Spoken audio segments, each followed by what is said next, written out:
2020 will go down in history as the year in which many have pivoted, some by choice, but mostly out of necessity to survive during the pandemic. And today we're going to be talking to Ted Myers, who did quite a pivot way before the pandemic struck.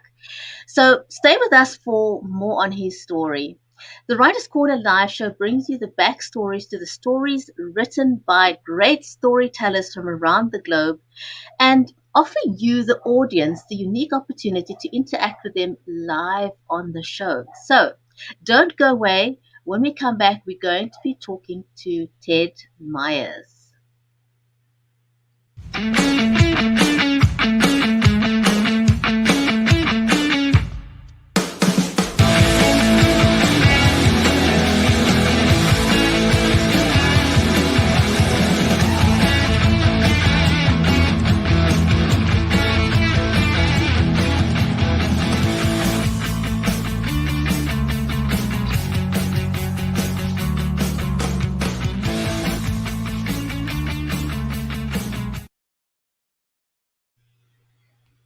If you're just joining us, welcome to the Writer's Corner live show. I'm your host, Bridget Lambanda from Cape Town in South Africa.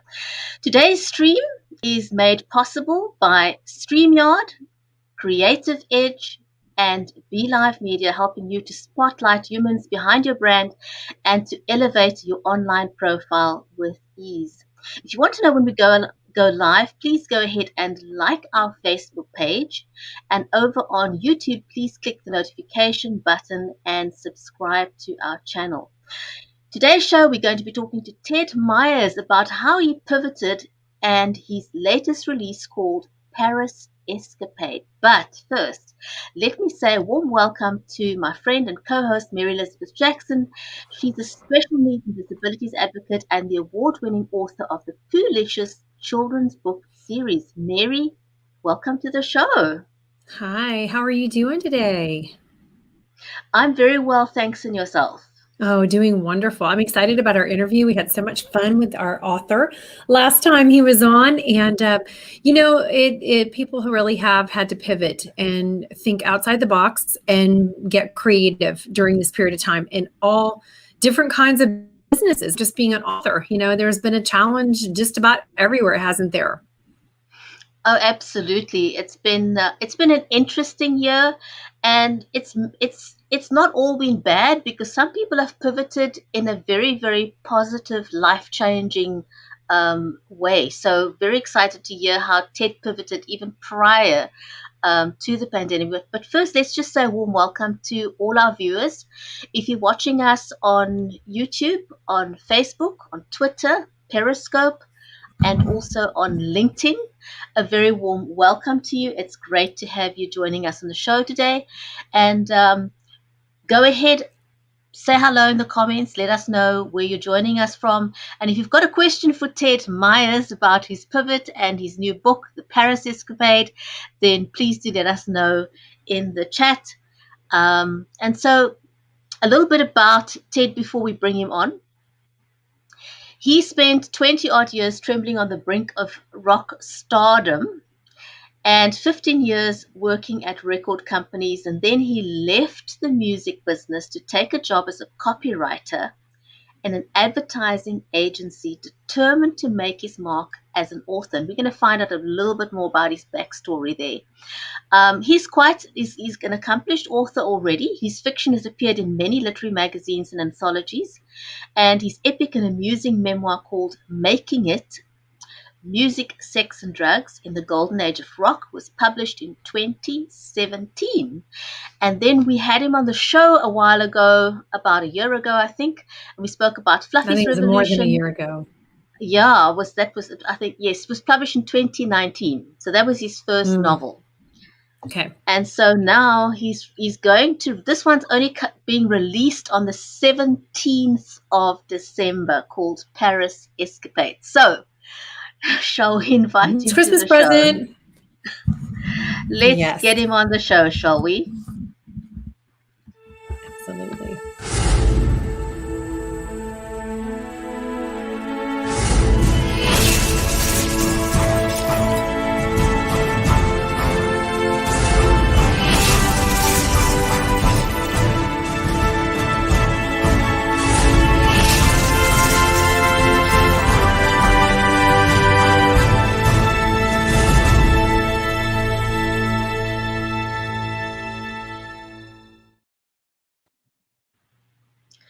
Ted, Hi, welcome to the Ted. show.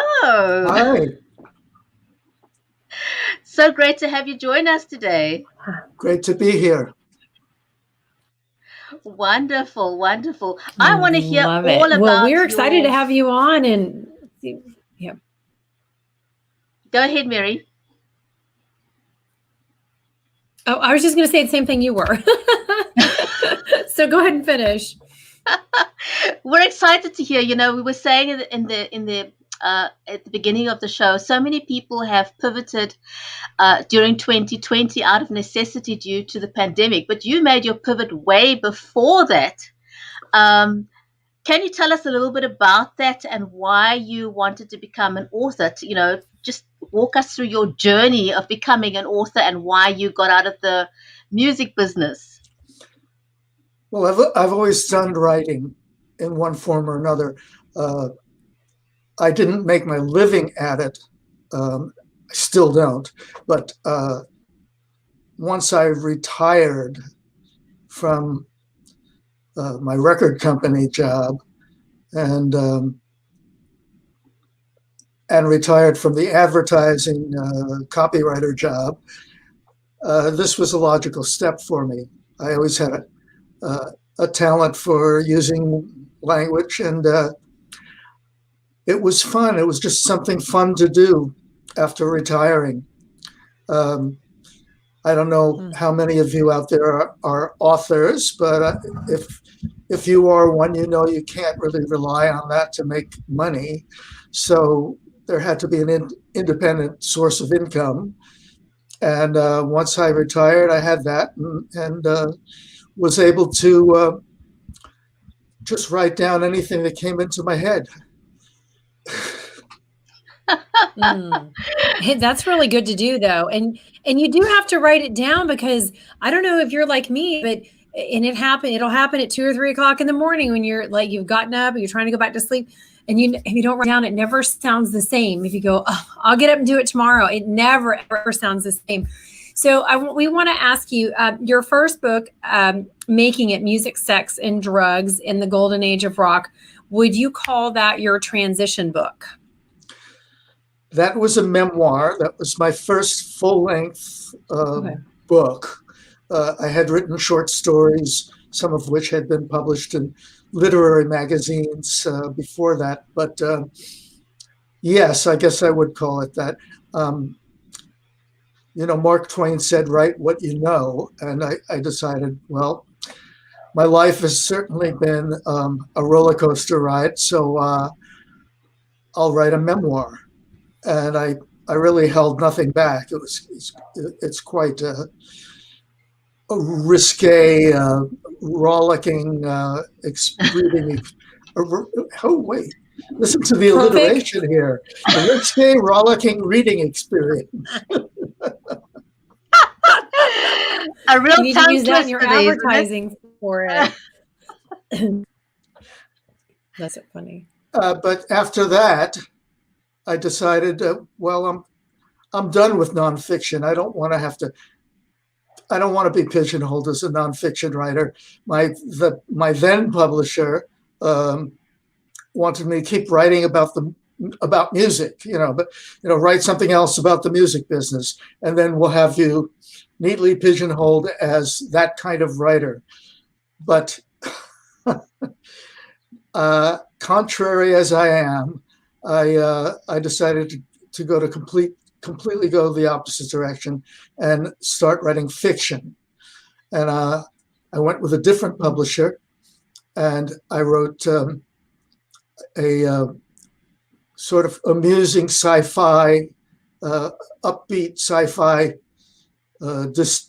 dystopian but not too dystopian book called Fluffy's Revolution, about a whole new breed of animals who could talk and think and use telekinesis.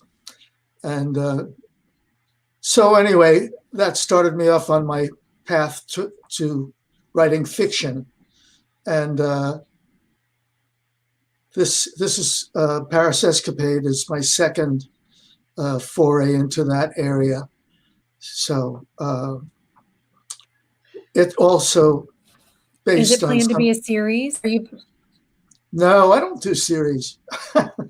Well, okay? that's not. It's not true. Actually, I am writing a sequel to. I'm writing a sequel to Fluffy. I'm writing a.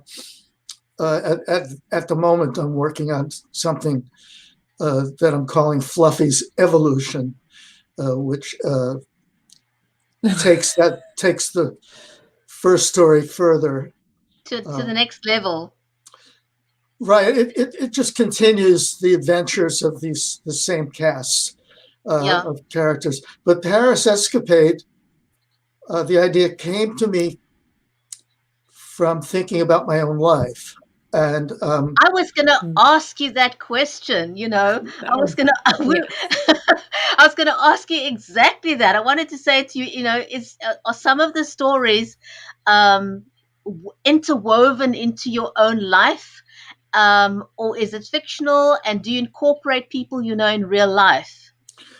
I do incorporate real people, and but don't tell my publisher because they swear that any resemblance to anyone, living or dead, is purely coincidental.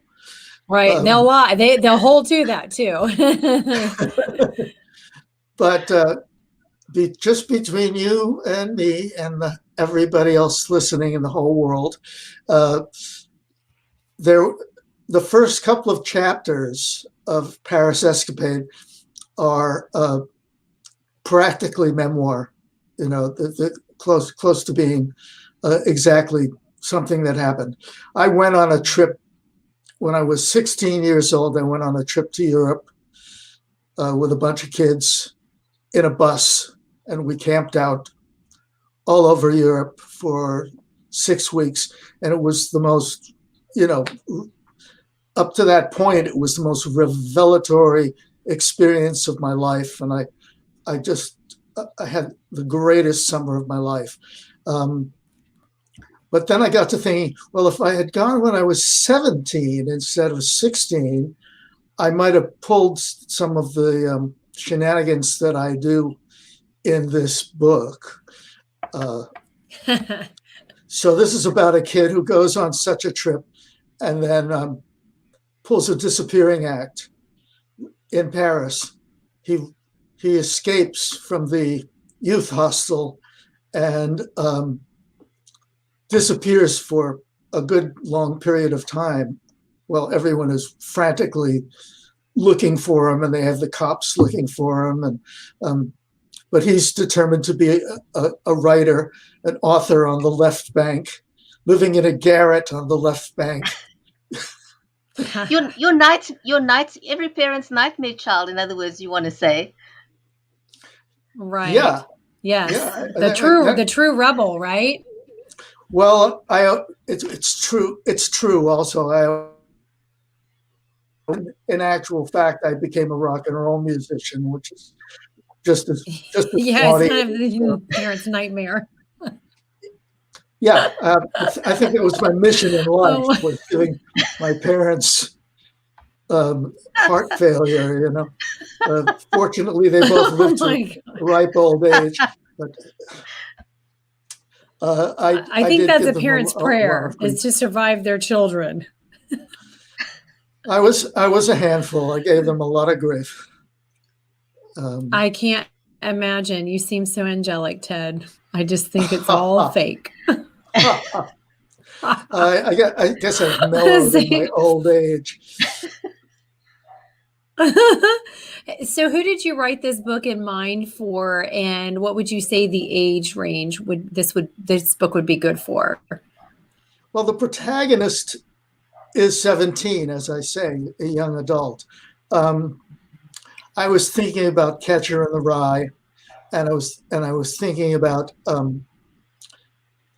how much I disliked Holden Caulfield, the protagonist of Catcher in the Rye, because he was so inane.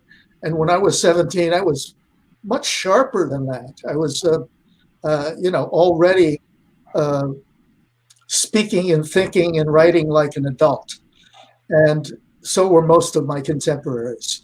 The people I grew up with in New York City were very sophisticated. And I went to a special high school called High School of Music and Art that where you have to take an examination to get in. It was not an ordinary, it was a public school, but it wasn't an ordinary public school. It wasn't a local public school.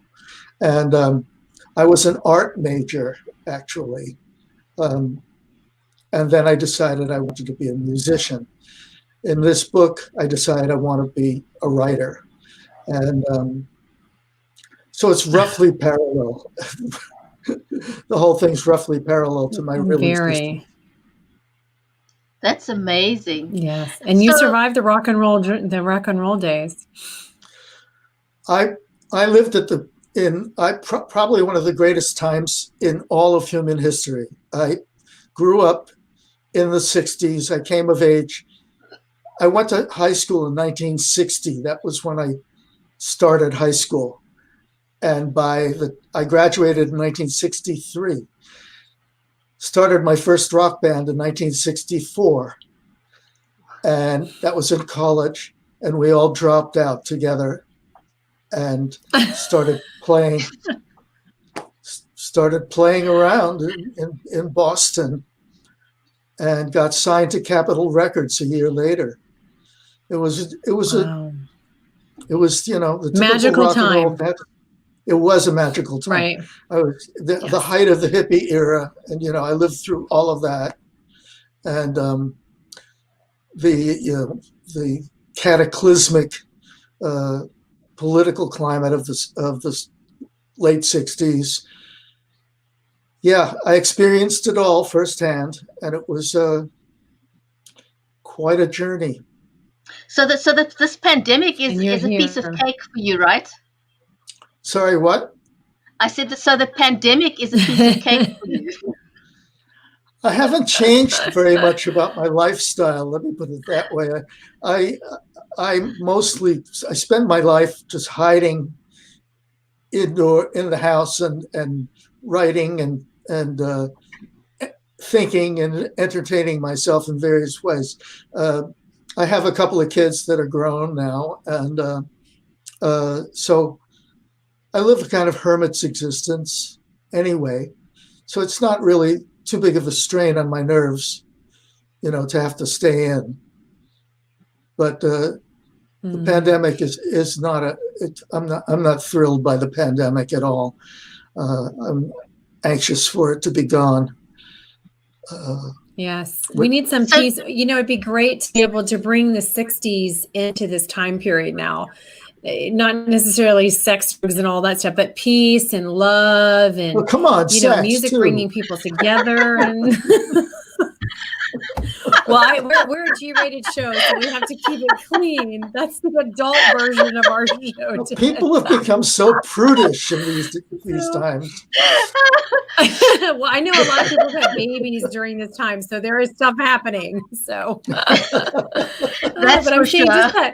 just that whole kind of peace and love and kindness, and we've got a lot of people piping in to say hi everybody. Thanks for joining us today. Hi, Lillian. But it'd be nice to have some of that happiness and that joy, and let's find peace and love, and let's, what I mean? We really need that right now in bringing people together through music. Music touches everybody.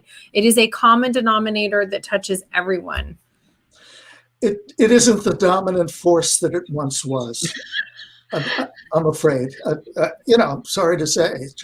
It's just the way pop music has evolved in the current era.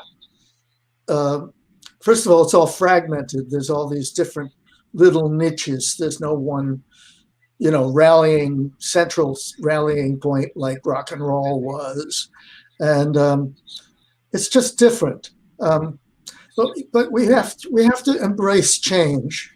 It's something. Oh yes, absolutely. Ted, I must tell you, Lillian says she agrees with you. She says, yes, bring on the sex. It's so much needed. Maybe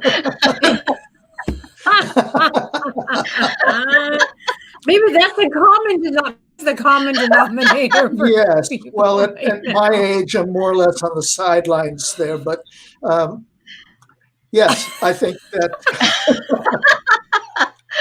So Ted, tell us, what was it like? You published your previous book prior to the pandemic. Was it more challenging publishing Paris Escapades this year with the pandemic? No, because publishing is all done uh, inside behind a computer screen, and Right. it Through hasn't really email. A lot of it hampered. happens through email. Right, all of the, unless I wanted to do live readings at bookstores, which I would if I could, but we can't do that now. Um, Other than that, all the promotion uh, is being done online. Mm. It's all internet based. Yeah. Ted, what's your favorite Are you going to passage do in a the book book? tour? All right, hold it. I got two questions at once there. My I know. Go favorite. ahead, Brigetti. Brigetti wants you to read it. Your favorite passage. Go ahead. My favorite publishing what? Now, what's your favorite passage No, in no. the book? Your What's favorite your favorite passage. Oh, my favorite passage in the book? Yeah. Oh gosh. Are you going to speak Gee, I French? should have been prepared for that question. Well, there's a lot of French. There's quite a bit of French sprinkled. Ah oui, je parle français un petit peu, mais pas très bien. And there's a lot of French thrown in there. Nothing too challenging, nothing that people aren't going to be able to get. It's written for an English-speaking audience. It's certainly written in English of a sort. And my favorite passage, I think, is the very first line in the book, which is, even before we got on the plane, I had my getaway all planned. Very nice. Very great opening. And that first line of the book tells you the whole story, tells you the whole book. It sure does. You wrapped it up. Nice synopsis, Ted. I love that. So when is your book going to be released, and where can people get their hands on a copy? And are you going to be doing virtual book readings? Just tell us a little bit about that. Probably not. I don't know. I don't have any plans to do that. I may do some interviews like this one, but not as slick as this one. I must comment on your new music and your new graphics. God, just first class stuff. Thank you. I really like. You need to just submit one of your. We should have had you we should have used one of your songs this morning from the 60s or 70s, right? Yeah, but now your intro music is very appropriate. It works great. I think that as far as promoting the book, I'm going to reach out to certain book bloggers and people who interview authors and do some of those, which I did last time with Fluffy, and that was pretty successful. And I think that I will talk about that era in a little bit more detail. This book happens in 1963, and I decided to make it 1963 instead of 62 because of all the things that were happening then. President Kennedy was assassinated. The Beatles burst upon the scene. It was a real pivotal moment in history. And so the backdrop to this kid running away in Paris are all of these events that are happening in England and US and everything like that. So how totally uncanny that you've come up with all these twists and stuff and interesting things that happened back then in a year when we have so many interesting things happening. It's almost completely uncanny, the correlation between the two sort of eras. Yes, well, I'm not out and about Yeah, because people now. thought, I'm sorry. yeah, but people thought in 1963, well, when Kennedy was shot, I mean, people in the US thought the world's coming to an end, right? Oh my gosh, somebody got to our president. And that's how we feel now, right? Except for now there's aliens involved that we have proof that are here. So, it is a little bit different. Yes, where did that monolith go anyway? I know, my I goodness. saw that. I know I shared did you- that to my husband this morning. He's like, oh, I saw that on the news last night. I was like, what is happening? I mean, wait, just a few days after we learned that it was discovered, it disappeared. Did you hear this? I It's know. great. I love it. Yes. 2001. I know. Oh, It's been an yes, interesting 2001 time. Odyssey, right? I wrote about a time that And we're all like, go ahead. I wrote about that time because I was probably most alive then that I've ever been. I'm old now, so I don't have a whole lot to say about living during the pandemic times, although I might come up with something. Who knows? I live by myself, and I'm essentially I've become a hermit, which is very much the opposite of what I was in those days. My protagonist Eddie is a complete sex maniac. No, he's obsessed. He's obsessed with girls. Okay. But what 17-year-old boy is not? What or 17-year-old boy is kid, whatever. right? Whatever their preference is, they're all sex crazy, right? Absolutely. So this kid lives the dream, Oh my goodness. Oh my goodness. You are a parent's nightmare. Yeah. So Ted, I know you said you're a hermit, but you do want to sell your books. So how can people get hold of you, and how can they where will your book be available from it's the 17th December, right? It launches the 17th. It's available now for pre-order, and if you go to the publisher's website, Black Rose Writing, www.blackrosewriting.com, and look under literary fiction, you can find Paris Escapade, and you can get a 15% discount if you pre-order it. If you type in pre-order code pre-order 2020. So that it's all caps, no spaces, pre-order 2020, and you get a 15% discount off the normal price, which is the Amazon price, $16 and change, about $17. Much less for the Kindle, of course. And it's on Amazon now. It's on Barnes and Noble now. It's on Kobo. It's on all of the usual usual suspects. Yes, all of the usual online retail book sites. So it can be pre-ordered anytime you want. And I suggest you do it plenty of time before Christmas. Ted, thank you so much. This has been amazing. Thank you, everyone, for joining us. And we'll be back next week with some more. Take care, everyone. Bye. Bye.